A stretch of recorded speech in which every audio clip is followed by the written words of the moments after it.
Welcome to Women in the Middle Entrepreneurs, the podcast that gives you an unfiltered behind-the-scenes look at what it's really like being a woman in the middle who's over 50 and following her entrepreneurial dreams. Grab a superhero cape, girlfriend, because you deserve one. I'm your host, Master Certified Life Coach and Midlife Mentor, Suzy Rosenstein, and I am excited to inspire you with interviews that feature all of this midlife amazingness. Let's go.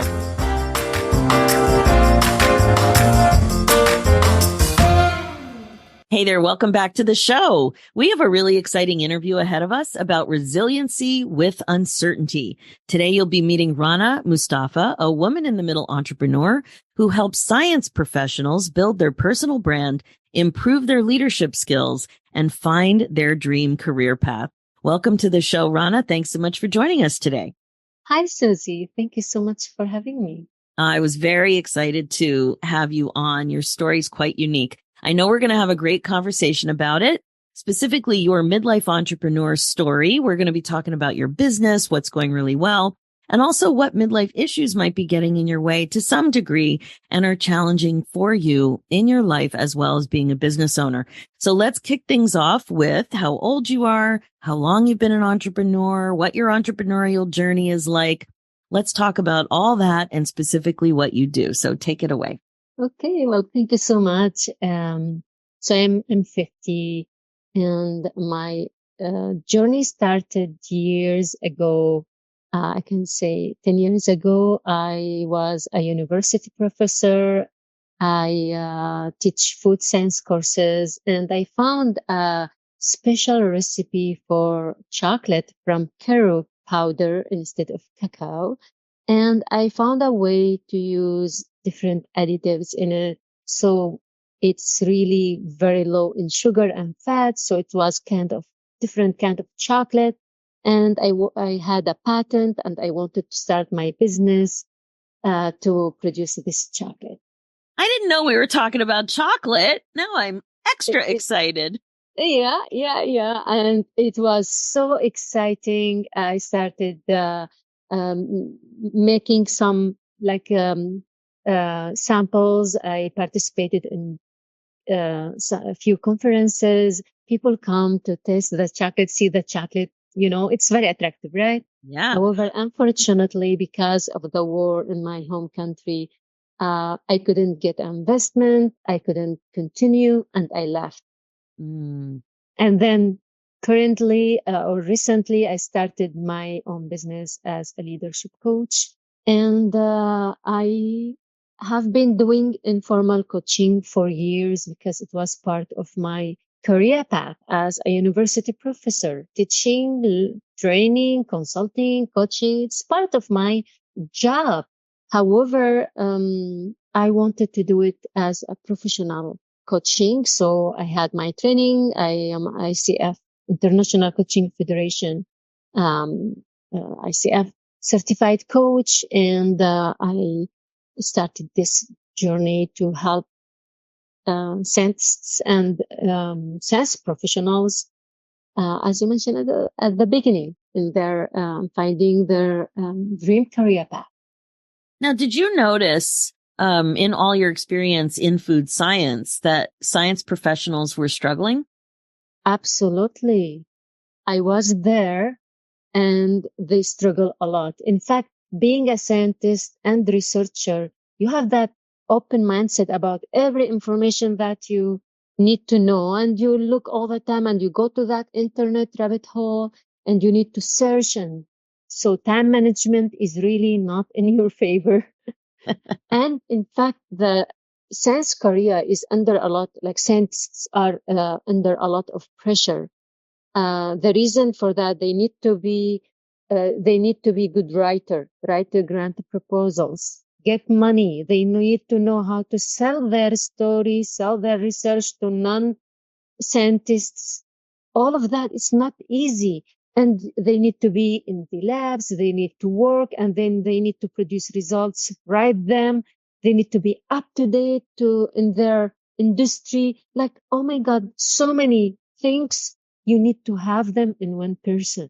So you go to work, you feel that 8 to 4 is not good, is not enough to finish. So what happens that most of us as scientists we don't have time to live life. Like we don't have life because we are either in the labs or writing, running after funding agencies to find money or to run projects properly. So we got enough results to publish, and Right. you send papers to publishing agencies. And guess what? You get a lot of rejection. Yeah. And this is why I'm focused on resiliency, because we need that to manage rejection. We need to know where to go. What are the skills that we need in order to just live life to the full and to have that life work harmony? Yes. Yeah. So it's resiliency as a science professional who's aging and looking for more fulfillment to some degree. But also you've needed your own resiliency because of what I know is in your application here. But what we're going to talk about next is how midlife issues, challenges, hiccups, health concerns, all that stuff affects the way you show up professionally and how you're running a business. So tell us a little bit about what that looked like for you when midlife started getting in the way. And I know, I mean, how can we not talk about being in a war-torn country and having to leave? Yeah. In fact, let's just start by midlife crisis. In fact, when I decided to start my business, I had symptoms, weird symptoms, and I started my menopause. And for like, I know that it's something that people started to talk about it recently, but Yeah. still not to that extent. You are a professional woman, you go to the lab, you go to the to meetings, but you have all this pain, and you need to explain to someone that, well, you know what, I'm starting my menopause. Like it's really, this is my problem, but it's huge, but people don't take it really seriously. And then, unfortunately, I was diagnosed with breast cancer. Mm, And going from, like, I used to have those meetings. I loved my hair, long hair. I like to dress up. And for me, body image was something, like, I know that I look at my values, mm, like first, but come on, I cannot ignore my body image. So I'm running a business. I want to run a business. I'm a professional. I couldn't manage all of that. I went on a medical leave because I cannot mm, manage all of those, like cancer treatment, side effects of treatment, how I look at myself. I cannot see myself in the mirror. So how do I expect to talk to people? Like all of that was so hard, and managing all of them is so hard. mm, And life happens to us. Like you have kids. I'm a single mom. You have responsibilities. I have teenager. I have a teenager boy, and I have a girl who wants to start her life and move away from home. And all of those emotions came at the same time while I am also growing and starting my business. So in fact, it's really so hard to manage all of those. But in fact, what I try to do all the time, I think the past experiences during the war and what I learned and how challenges always were in my life. And I always try to take them as, okay, an opportunity. Okay, what can I do here? So I built that resiliency. So when I had breast cancer, it was the same. Of course, it doesn't mean it's easy, but just remembering that, okay, what can I do next was helping me. right. What about living in a new place? Like when you're in a new place, first of all, you're in Canada, but you're in a very different part of Canada than I'm in, a much smaller community. So what was that like for you dealing with all of this same stuff? It's just like one extra layer on top of it that you're in a new community and a small community. Absolutely. In fact, that was a major issue, because whenever you are doing like anything you are doing, you need a support system around you. I believe that this is number one to save. It was number one to save me from mental health issues and Mm, depression and anxiety. I need to talk to people. I love talking to people. I came to Canada. I don't see anyone around me because it's so cold. It's 6 months of minus 20 at least. So, like people will not walk It's so outside. true. We don't go outside. Like where you are is colder than where I am in Toronto. You're more in central Canada. But it's so true when it's springtime and people start walking their dogs again, more during the day, I guess. I don't know what it is because we're walking dogs all year. But all of a sudden, like you're hanging out on your porch or you're not rushing to take the garbage down to the end of the driveway. You're taking your time. And if somebody's in the street, you might chit chat. And we all felt like we've been in a hole for 5, 6 months. You're so right. We are just like diving into your car or just not hanging around. And it's a long time. And it's really true that when you're in a place that's cold, it's not fun to be outside. Now, I know there's some people, maybe even you listening right now is saying, come on, Suzy, get a better coat, wear a hat. But I find that, I do not like that weather. And I'm okay if I'm going to do some kind of a sports event or go for a walk or go skiing or something, then I dress appropriately. But just in general, I find the light or lack thereof, the darkness and, just a few fewer hours of light a day, plus the daylight savings time situation, plus just everybody's grouchy because of the weather. And I'm always thinking, how come some people go someplace warm for 6 months a year? How do they do that? Anyway, you're right. So I can't even imagine being a newcomer and dealing with that kind of, it's almost isolation and newness and your emotions and all of it. I did feel all of that. So can you imagine this? Menopause, breast cancer, newcomer, all of that. You cannot talk in your own language. You don't have, like, I love singing. I love singing, but I cannot sing in English. So I feel that I cannot even sing to someone who hears me and knows what I am talking about. So, but here is the thing. I spent 1 year to understand that this is the situation that I am in. It was a shock. And I asked myself, what can I do? Because I know that it's part of my success. I used to walk, by the way, even it was minus 30 outside. I used to walk before my cancer journey. Wow. I used to walk every day. But of course, you don't stop and talk to other people. You are walking, you will find other people walking. Mm-hmm. So I was thinking, okay, this is the situation. I need connection with people. I need to see people. How can I do that?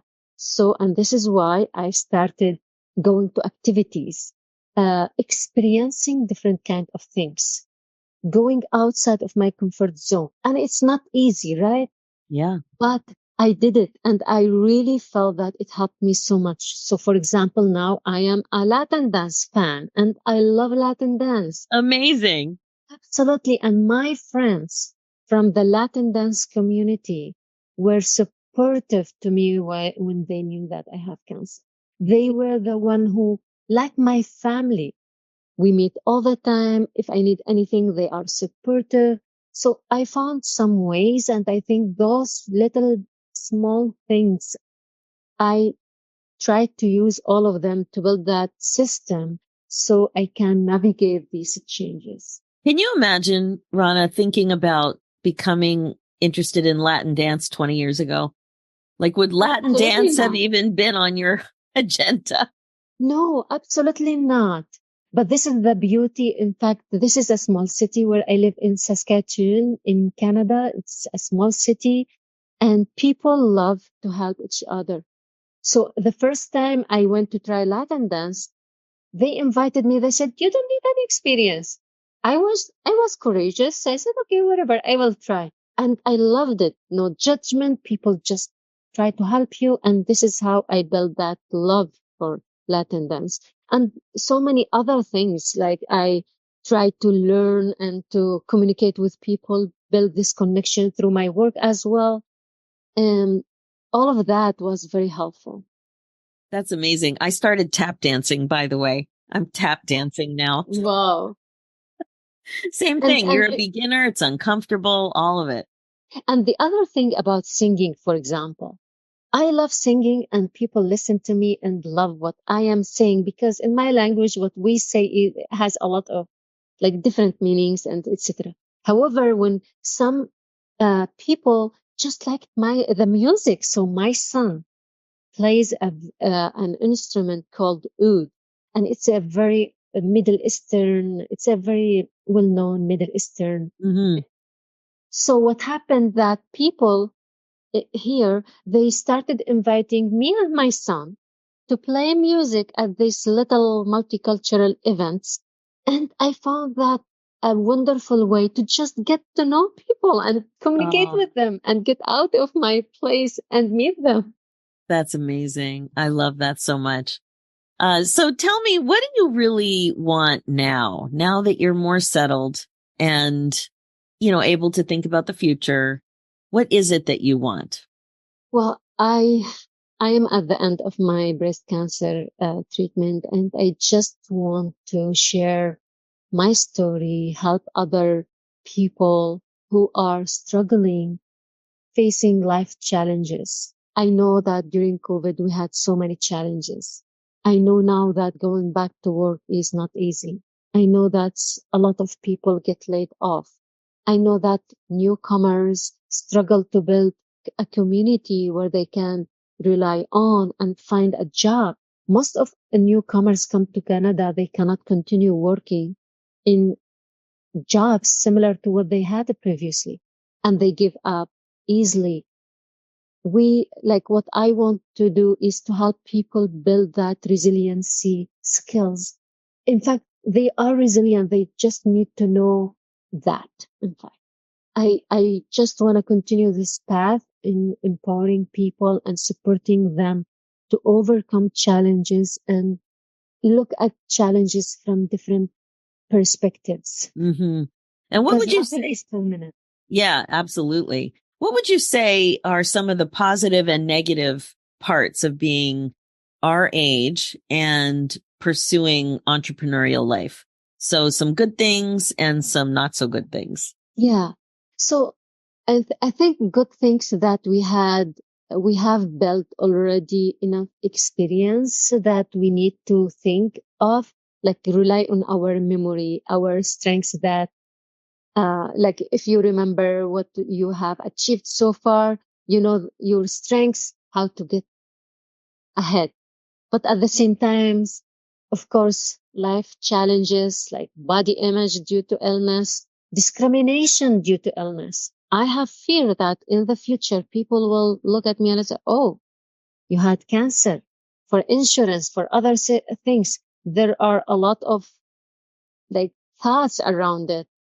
Of course, all those feelings sometimes comes in on our way. In fact, like they Mm. hold us a little bit back. This is the negative, but I think that we have those thoughts about negative and positive all the time. But being a woman, having an empty nest, some divorce, all of those things add to our challenges. And Mm. we need to navigate them because we cannot help other people if we don't feel good about what we are doing. Yeah, for sure. And what's your main focus in your business right now? So it's to grow my business and be able to help people to find their own strengths, their own path, because we are all different. I believe that every one of us was created for a mission in life. And once we find this mission, once we find our life purpose, nothing will stop us. There will be always a challenge. It's And what part of about your life. like how are you growing your business? Do you have certain plans with marketing or anything that you really wanted to dive into to really propel Yeah. you? So I'm focusing on LinkedIn. I am very active on LinkedIn. I post, like I share my story. I am also active in my local communities. I am volunteering with many organizations because part of what I'm doing is to giving back to my community as well. Showing up, coaching, for local organizations, to spread the word, to say, hey, I am here to model for other newcomers. I am here. I was able to succeed. I'm starting my business. I have a good job. I want to also support you. So all of those things I'm trying to do in order to grow my business. I'm also looking for public speaking opportunities because I love public speaking. That's I something love, that scares a lot of people, Rana. right? But I was university professor for 10 years. Of course. I love, I don't know if it's the case why I love public speaking because I started being MC when I was, I think, 12 years old. Wow. I love standing on that podium and telling stories or saying poem or like introducing people. I love that. So I'm also looking at being more visible by speaking and telling my story. Oh, I love that. Rana, thank you so much for taking the time from your day and just sitting down with me here and sharing all of this. Your story is really inspirational. You've been through a lot. And, resiliency is all about overcoming adversity. And you've certainly had lots of things in your life where you could have just said, you know what? Forget it. I'm not going to do this anymore. This is too hard. And somehow, and you've explained it, you've turned it all around to be very motivating and to help you help more people. So it's just really unbelievable what you're doing and what you've been able to overcome. And that whole chocolate discovery, that's a bonus. Absolutely. And one of my goals in the future so this is one of my goals as well, to help food entrepreneurs to move their ideas to the market, because I knew how, like, I worked on other ideas and I know how important is for people to create those new, like, food, innovative food, delicious food. Oh yeah, that's so exciting. So, and I didn't see anything about the chocolate in your notes, so that was really fun. So thank you so very much for being on the show today. Thank you for inviting me. It was so, like, nice to talk to you.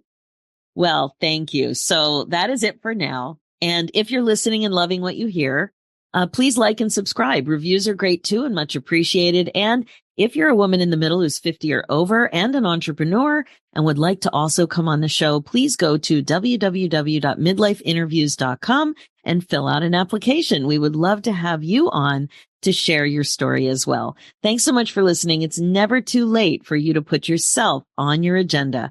I'm Suzy Rosenstein, and I'll talk to you again soon. Now, real quick before we say goodbye, if you are connecting with this show, I'd love to invite you to a happiness breakthrough coaching session. It's my laser-focused coaching call that will help you get clear about what's getting in your way as a woman in the middle entrepreneur and confident about your next steps to more happiness in your next chapter. Head over to www.nextchapterbreakthrough.com. Talk to you soon.